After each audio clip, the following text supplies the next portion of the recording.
What's up, ladies and non-ladies? It is Serial back again with a video I'm pretty excited about.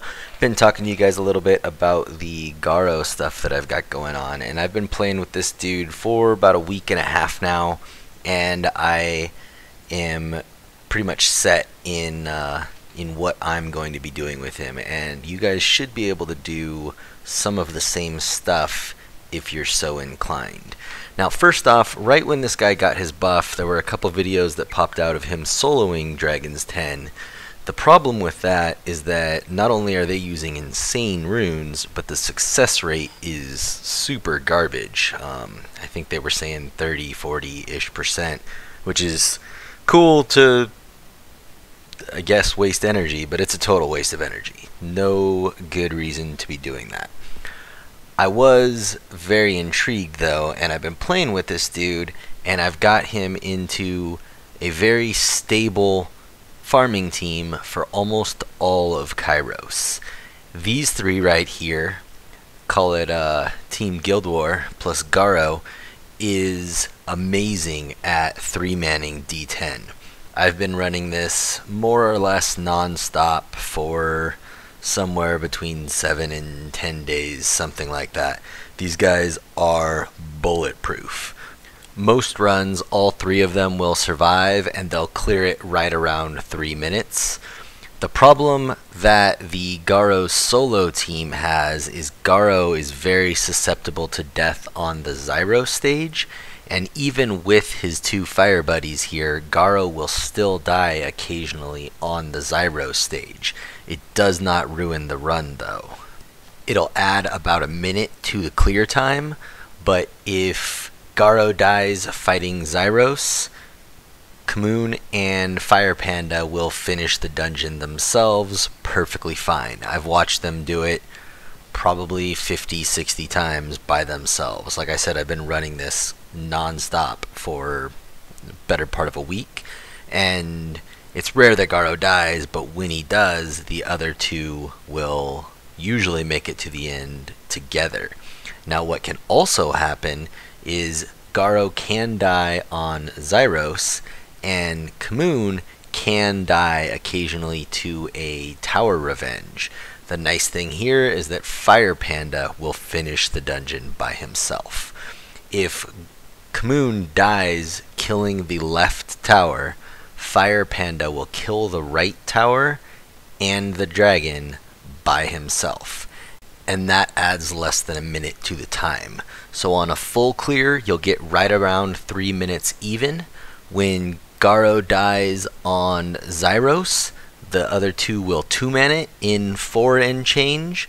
And then if Khmun dies killing that left tower, Fire Panda will finish it up. I've seen Fire Panda solo it probably 6 or 7 times. It's not too often that Cookie dies, so Fire Panda doesn't get a whole lot of options to solo it, but he's done it every time so far, and it's always under 5 minutes. It's somewhere between the 4 and 5 minute range, regardless of whether the other two die. Super, super safe. I wanted to make sure you guys see the runes that are being used so you can see if you can duplicate this.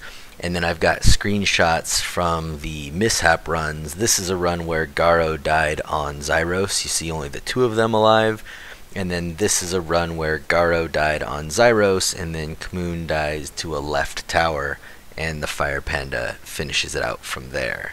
Now, the reason this video came out so late is twofold. One, I experimented quite a bit with the Hall of Elements and got some good results there, but also in Dragons and Giants, and I wanted to be able to test them quite thoroughly before I went about claiming that they were X amount of success rate, and they might not be. The last Dragon team with Garo, Cookie, and Fire Panda is 100% success. This team is actually where I started. I was tweaking with it a little bit, but I could not get these three to 100% success. Surprisingly, it's really not that much more successful than when Emma and Veromos just do it by themselves. My Emma and Veromos can 2-man dragons, call it 70-80% success. Nowhere near high enough for me to merit using the energy like that. So for a while, what I've been doing is 3-manning it with a Fire Panda lead, Veromos, and Emma. Those 3 will do dragons extremely well. Takes them about 4.5 to 5 minutes, so it's a little bit slower. And frankly, my Emma has really nice runes, and my Veromos is pretty solid. He's built weird, but he has like nice runes on him. This team you're watching right here is slower, and the rune requirement is quite a bit higher. My Veromos in this is, by the way, runed speed defense.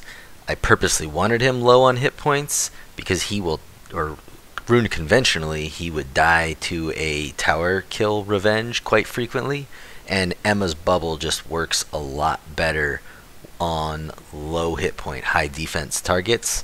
So when I switched my Veromos from a conventional build to a super high stacked defense build, that's when I was able to get Fire Panda, Veromos, and Emma to safely 3-man D10.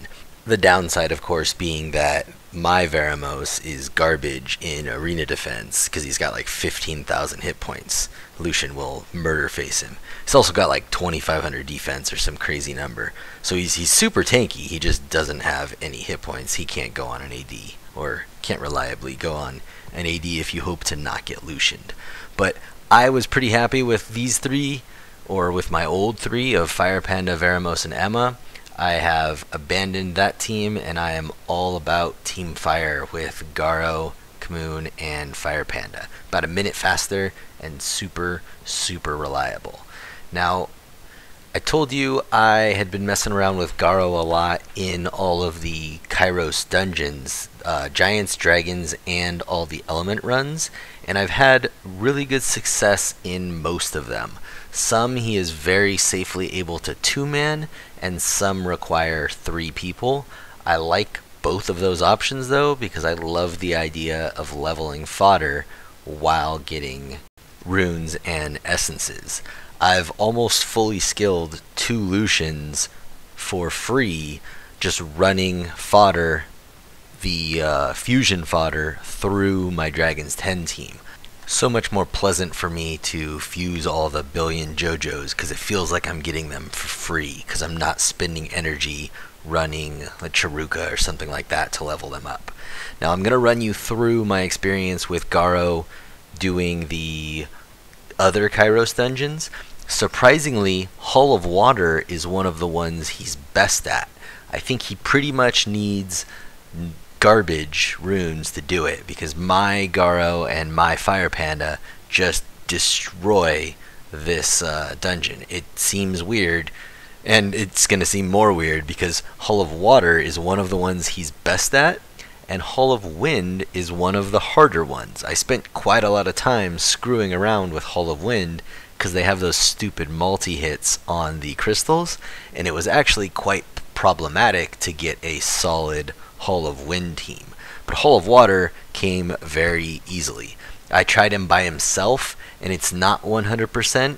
You have a couple things going on in Hall of Waters. You've got a left tower that's putting heal block on you, and then you've got a right tower that's hitting you and stunning you for like very, very little damage. And then you've got the boss that's hitting you and putting dots on you.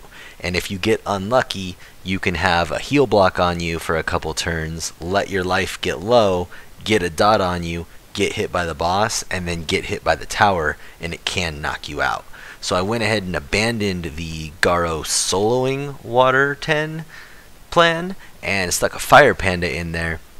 The Fire Panda keeps him topped up enough to where he's never at that range where he can get killed by the boss slash tower or dot combo. And by the way, you can totally avoid the left tower. I was doing it for a while, killing the left tower, the right tower, and then the boss, and then I realized you can just skip out on the whole left tower altogether, and you actually end up making fairly decent time. My 2-man Hall of Water team is like 40 seconds short or longer than my record Hall of Water team. And I guess that's partially because I've never really pushed for, a crazy fast Hall of Water team. but I'm sure I could get a lot better with 5 monsters. But the first time I got through this thing and I'm like, holy crap, it's only 40 seconds slower than my 5-man team, I was quite impressed.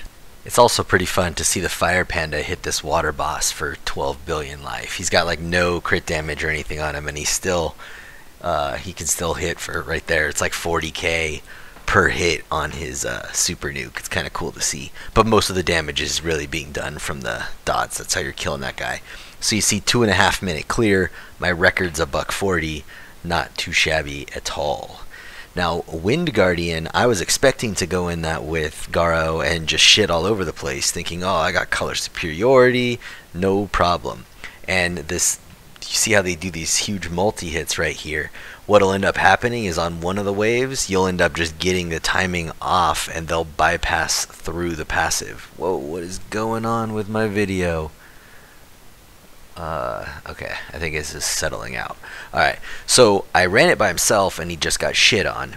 I put him and Fire Panda together just because it worked really good in water, and that was okay, but it worked, call it most of the time. Solid 8, 9 out of 10 times, but it was not 100%. And I started thinking about it. The issue is that these crystals hit a bunch of times and screw up the passive, but they hit for very, very little damage.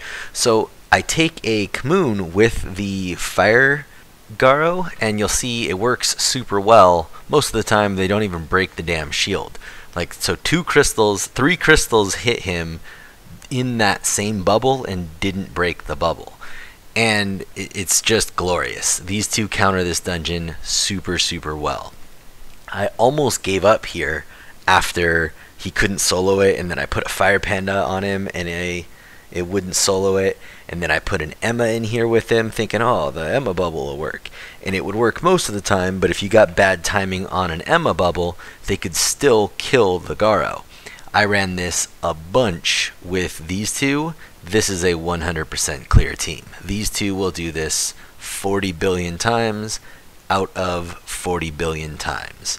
And realistically, that's the only way to farm, in my opinion, runes. Definitely essences. I don't mind the slower runs, especially when you're adding the efficiency of leveling fodder, but I'm not okay with fails on essence runs, and frankly I'm really not even okay with fails on rune runs. I like my giants and my dragons and my necros to be literally 100%. I do not see a reason to be failing on those, especially since I'm free to play, so I can burn up my crystals pretty damn quickly anyway. I'm not barred on time. I'm barred on runs per, free crystal that I'm given from Come to Us, and that comes down to using my crystals the best. And when I 3-man dragons in 3.5 minutes and you 5-man dragons in 1.5 minutes, you're gonna run out of crystals at some point unless you buy more, and I'm gonna get a bunch of free monsters leveled. I've been using that concept in Dragon's 10 for a long time, and I am extremely excited to be able to switch that into almost all of my Kairos experience. I wasn't able to get a Giants team that I'm happy with, at least yet. I can get a Giant team that works most of the time, but most of the time is not okay. I didn't even try Necro. It just doesn't look like it would work very well on paper. And surprisingly, Fire is not the best thing for me either. I was able to get a pretty decent team, or a pretty decent clear time, with the Fire Garo, the Khmun, and the Fire Panda in Fire Dungeon, but it is not a 100% clear. I did not like that. I'm still interested in messing around with it, and if I come up with anything awesome, I will let you guys know, but I didn't want to hold this video up any longer just for Hall of Fire, so I will kind of just leave Hall of Fire out of this one, and if I come up with something that works really great, I will let you guys know later. Now next we've got Hall of Dark, which in general is a pretty easy dungeon, and that carries over to our Garo teams. Garo and Fire Panda blast through Hall of Dark extremely easy. At this point, the visuals are getting to be more or less just more of the same, so I'm going to go ahead and speed up the videos as we blast through Hall of Dark, Hall of Light, and Hall of Magic, but they are able to do all three of those just as well. You'll see in Hall of Dark we've switched back to Fire Panda. That is not by accident. Fire Panda works much better at countering the dot damage than the Khmun does. And Garo and Fire Panda will do this dungeon all day, 100% success, so we can get us our free fodder while we farm for our essences. Now you'll see in Light we've continued the trend of Garo and Fire Panda. I'd like to reiterate that I'm not just willy-nilly using Fire Panda or Khmun. Some of them work better in the certain dungeons. Like Dark, you have to have the Fire Panda. The Khmun just fails constantly. The Light, it looks like you could go either way, but the Fire Panda looked safer, and that was the one that I did most of the testing with, and he is the one that I'm calling a 100% clear. Now in Hall of Magic, I surprisingly couldn't get a 100% clear using Fire Panda or Khmun. Either one of them paired with Garo would still fail sometimes, so I'm forced to use all three of them in Hall of Magic. I'm essentially using I'm literally using my new Dragons 10 team in Hall of Magic. Luckily it's a relatively quick clear, but you only get to level 2 fodder monsters instead of doing it with 2 monsters and getting to level 3 fodder monsters. Still super happy with it. It's about a minute and a half clear time. It is insanely safe, but what's weird, if I remove either one of the support monsters, the remaining support monster and Garo will not do it 100%. It's crazy because when you look at it with 3 monsters, it looks like you're using way more than you need. It looks like you've got tons of room, but with my particular Khmun and my Fire Panda, neither one of them would 2-man Hall of Magic 100% with Garo. It's not like it's embarrassingly far away. If your Khmun or your Fire Panda is a bit nicer than mine, or if your Garo is a bit nicer than mine, maybe you can get away with 2-manning the Magic Dungeon, but for me, to keep 100% success rate, I'm stuck using the 3 of them, but I am still quite pleased with that. That basically lets me level fodder in every dungeon except Giants and Necro. I was messing around with 4 people in Giants, and it works super safe. I don't really think it's worth it at that point to only level 1 fodder things, so I really want to get a 3-man Giants clear, and if I do, I will definitely be letting you guys know. Something I did realize though, a while back I made a video in Giants about using Light Golem, Grago, as your 5th member, as kind of a safety net. Garo works extremely well at that. You can stick Garo with your other 4 monsters. He totally pulls his weight, so your clear times will stay roughly the same or maybe get better depending on who he's replacing, and he does a really nice job of adding that safety net to your team because it takes the Giant quite a while to kill Garo. One other thing I forgot to mention is that Garo is now my Chiruka farmer. My Garo will clear Chiruka Hell faster than my Rakan and faster than my Trevor. Neither of those really seemed like they made sense, but I ran a buttload of trials and it is true. Alright guys, that's about it for this one. As always, thank you very much for watching. Hopefully you enjoyed yourself. If you did enjoy yourself, let me know in the comments, and please take the time to hit that like and subscribe button. Thank you very much. See you next time.